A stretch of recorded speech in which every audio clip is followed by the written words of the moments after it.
आज के प्रैक्टिकल वास्तु के एपिसोड में किडनी रोग के बारे में बताया जा रहा है। In this episode of Practical Vastu, we will talk about the patients of kidneys problems. नमस्कार, प्रैक्टिकल वास्तु चैनल में आप सबका स्वागत है।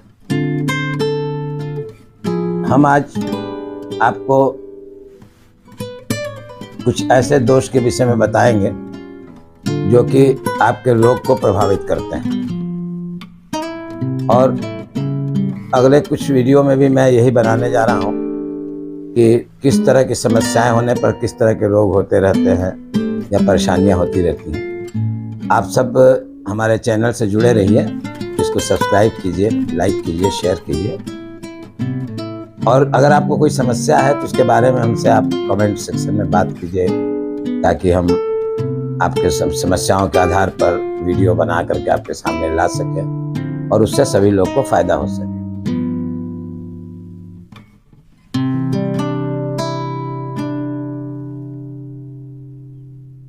प्रैक्टिकल वास्तु में आज हम आपको किडनी रोग से जुड़ी समस्याओं के में वास्तु की क्या भूमिका होती है, इस पर चर्चा करेंगे। किडनी से जुड़ी समस्याओं में वास्तुशास्त्र का सही उपयोग ऊर्जा संतुलन को बनाए रखने में सहायक हो सकता है। किडनी मुख्य रूप से जल तत्व से संबंधित होती है और इसका प्रभाव घर के उत्तर दिशा से जुड़ा होता है। इसलिए सही दिशा, रंग, तत्व और ऊर्जा प्रवाह का ध्यान रखना आवश्यक है। सर्वप्रथम घर की किस दिशा में क्या करने से ऊर्जा का संतुलन बना रहेगा, इस पर विचार करेंगे। घर की उत्तर दिशा को स्वच्छ और व्यवस्थित रखना अति आवश्यक है। घर या कमरे के उत्तर पूर्व यानी ईशान कोण अर्थात नॉर्थ ईस्ट को साफ सुथरा और रोशनी युक्त रहना चाहिए। वहाँ भारी सामान नहीं रहना चाहिए, अन्यथा जल तत्व का असंतुलन किडनी पर नकारात्मक प्रभाव डाल सकता है। दूसरे शब्दों में हम यह कह सकते हैं कि इस क्षेत्र का असंतुलन घर के किसी व्यक्ति के किडनी रोग का कारक बन सकता है। बाथरूम के स्थान की चर्चा करें तो यदि बाथरूम गलत दिशा यानी ईशान कोण में बना हुआ हो या केंद्र में बना हो तो किडनी रोग की संभावना बढ़ जाती है। ऐसे में क्या करें?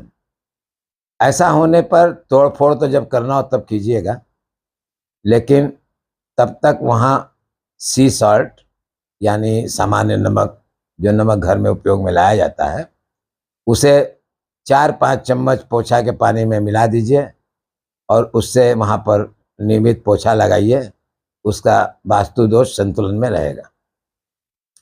दूसरे शब्दों में आप ये कह सकते हैं कि यदि ईशान में या ब्रह्म स्थल में कोई शौचालय बना हुआ हो तो उसकी तीव्रता को समाप्त करने के लिए नमक के पानी से पोछा लगाते रहना अच्छा माना जाता है।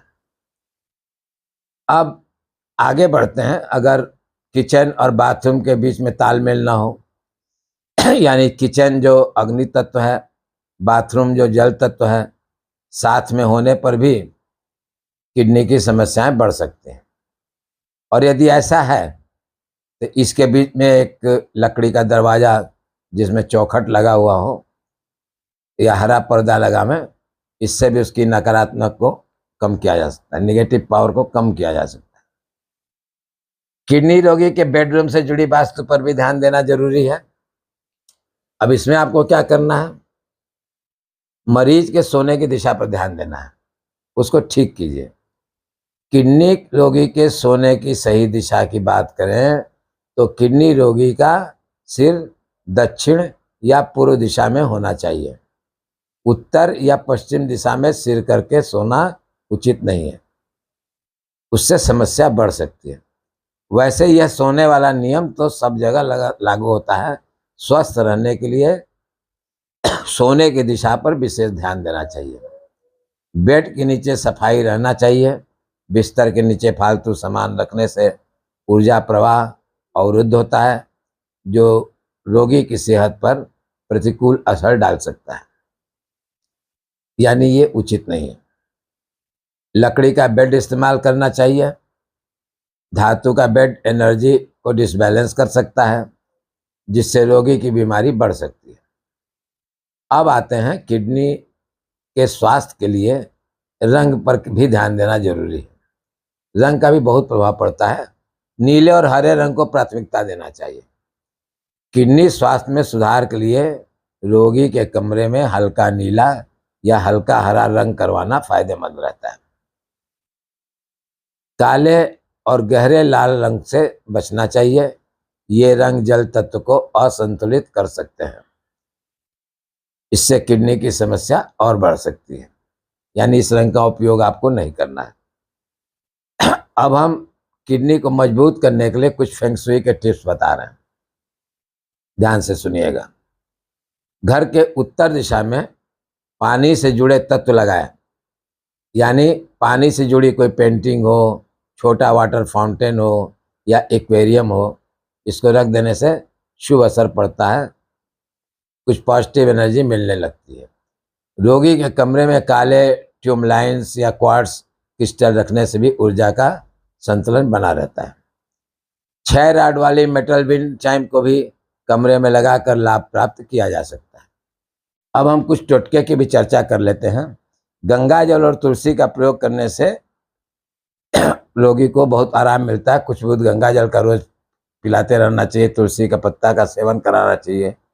नींबू मिर्च का टोटका करने की बात हो तो बुरी नज़र से बचाव के लिए हफ्ते में एक बार आपको रोगी के ऊपर से इसको उतार करके चौराहे पर फेंक देना चाहिए।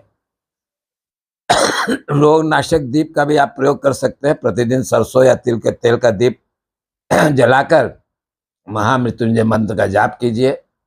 चांदी का कड़ा या गिलास, रोगी को चांदी का कड़ा पहनाए और चांदी के गिलास में पानी पिलाएं, इससे भी बहुत ज़्यादा फायदा होता है। पूजा पाठ और मंत्र का भी उपाय कर सकते हैं। महामृत्युंजय जप का मंत्र का पाठ 108 बार कम से कम रोज होना चाहिए। गायत्री मंत्र और विष्णु सहस्त्र नाम प्रतिदिन पाठ करना जो है वो लाभकारी होता है। रोगी को प्रतिदिन भगवान शिव पर जल चढ़ाने का सुझाव देना चाहिए। रोगी नहीं कर सकता, उसके बदले में और किसी को करना चाहिए। और इन सब के साथ साथ डॉक्टरी सलाह और उचित चिकित्सा का पालन जो है बहुत जरूरी है। ये सब देखिए एक तरह से आपको हेलमेट का काम करेगा, मतलब आपको सुरक्षा प्रदान करेगा। आपको जो काम आप जो दवा दारू दे रहे हैं उसमें आपको जो है मतलब ये उत्प्रेरक का काम करेगा, और कोई अगर किसी तरह का अवरोध है तो उसको दूर करेगा। इस पर आप लोगों को विशेष ध्यान देना। केवल एक तरह से ही सोचने से काम नहीं चलता है। डॉक्टरी मदद, डॉक्टरी तरीका, डॉक्टर का बताया गया चीज़ का पालन करना ज़्यादा जरूरी है। ऐसा नहीं कि इसी का आश्रय होकर के आप दवा दारू सब बंद कर दीजिए, ऐसा नहीं कीजिएगा। इसको ठीक कीजिएगा तो कुछ तीव्रता में कमी आएगी। जानते ही आप लोग कि ये ऐसा, जो लोग इससे भोग रहे हैं वो लोग जानते हैं कि एक ऐसा रोग है जिसका कि कोई ज़्यादा उपचार नहीं है। या तो ट्रांसप्लांट कराइए या फिर जाके डायलिसिस कराइए, जो कि हमेशा कष्टदायक है। तो क्यों न हम इसके लिए बचाव का ही उपाय करते रहें। चलिए अब आगे हम फिर अगले एपिसोड में मिलेंगे अगली समस्या को लेकर के किसी विशेष विषय पर। और आप लोग कमेंट बॉक्स में अपनी समस्याओं के बारे में लिखिए कि आप क्या जानना चाहते हैं, किस चीज़ के बारे में आप लोग को ज़्यादा उत्सुकता है। और जहाँ तक वास्तुशास्त्र से संबंधित बेसिक चीज़ों की जानकारी की बात है वो मैं अपने इस चैनल में शुरू में ही बता चुका हूँ कि आप कैसे अपने घर की दिशाओं को निकालेंगे, कैसे सही सही स्थान के बारे में अपना पता करेंगे। इसके लिए आप लोग मेरे पीछे के एपिसोड को जा करके देख लीजिएगा तो आप लोगों को पता चल जाएगा।